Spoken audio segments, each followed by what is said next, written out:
name is Keiko and I'm here back at the Nelson Community Food Center kitchen, and we're going to do some more cooking with you today. The season has transitioned into fall. Fall is here, and the last couple of days have had me harvesting things out of my garden. The squash, we had an amazing year for squash, and we had a lot of spaghetti squash. So I thought I'd share with you some ways, or a way that I like to prepare my spaghetti squash and serve it. So here he is. We got a little guy this year. He's so cute. He's great for maybe feeding 1 or 2 people. So spaghetti squash have quite the hard little shell.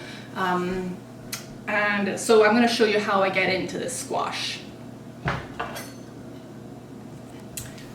So what I'm going to do is use my hefty chef's knife, and they're rolly. Look at that. Hey, you don't want to you want to be careful cutting this guy because the shell is a little bit hard and he's a little bit rolly, so we wouldn't want to have an accident with our knife. So I'm going to cut this stem end off and put it to the side, and this gives me a flat side for stabilizing Mr. Squash and making it easier to cut. Now there's something interesting, a cute little tip to know about your spaghetti squash. If you're looking for long strands of the spaghetti squash, then what you're going to want to do is cut it this way.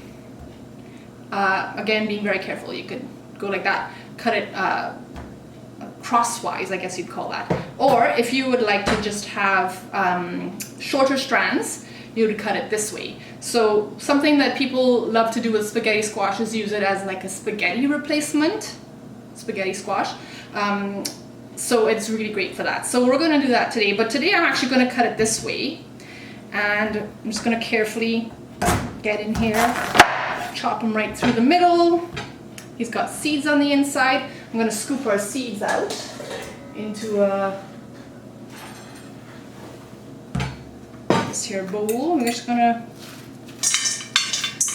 get all of our seeds out.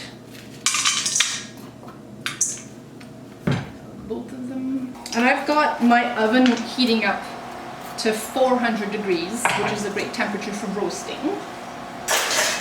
And all I'm going to do with my little spaghetti squash is I'm just going to drizzle a little bit of oil that's inside of it.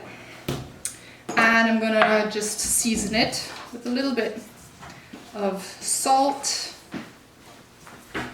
and pepper, like so. And you could just kind of rub it around a little bit to kind of spread that around like that. And then all I'm going to do is, I've got a baking sheet here, or baking pan. I've got some parchment paper. You don't have to use parchment paper if you don't have it. If you just want to oil your pan, that'll do great too.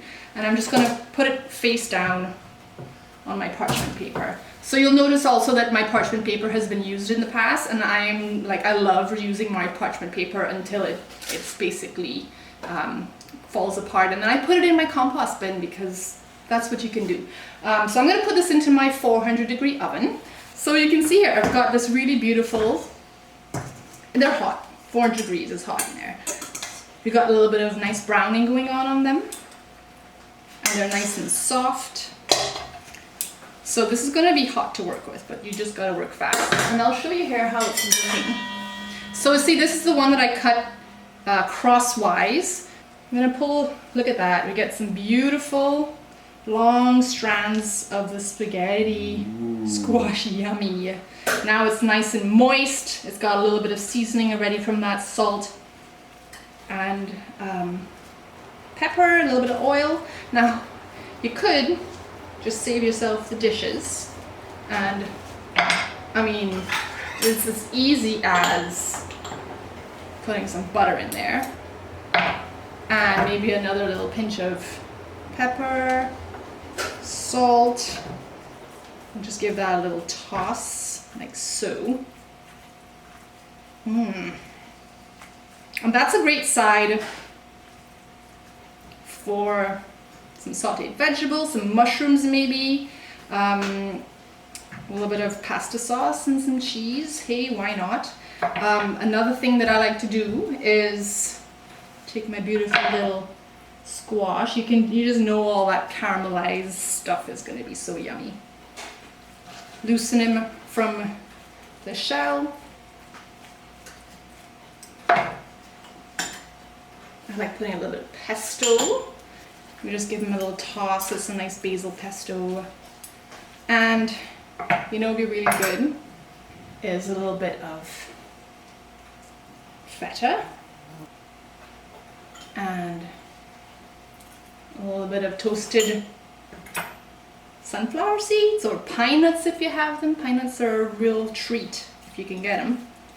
And you know, I'm just going to put a little salt and pepper on them again. Give it a little toss.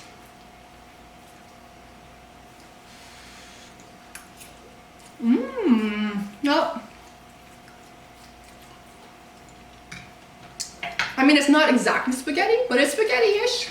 And it's delicious. It's fresh out of the garden. It's super easy and simple. And I hope you give it a try. If you like this video, if you want to see some more recipes from the Nelson Community Food Center kitchen, just check out our YouTube channel. And we'll see you next time for another video.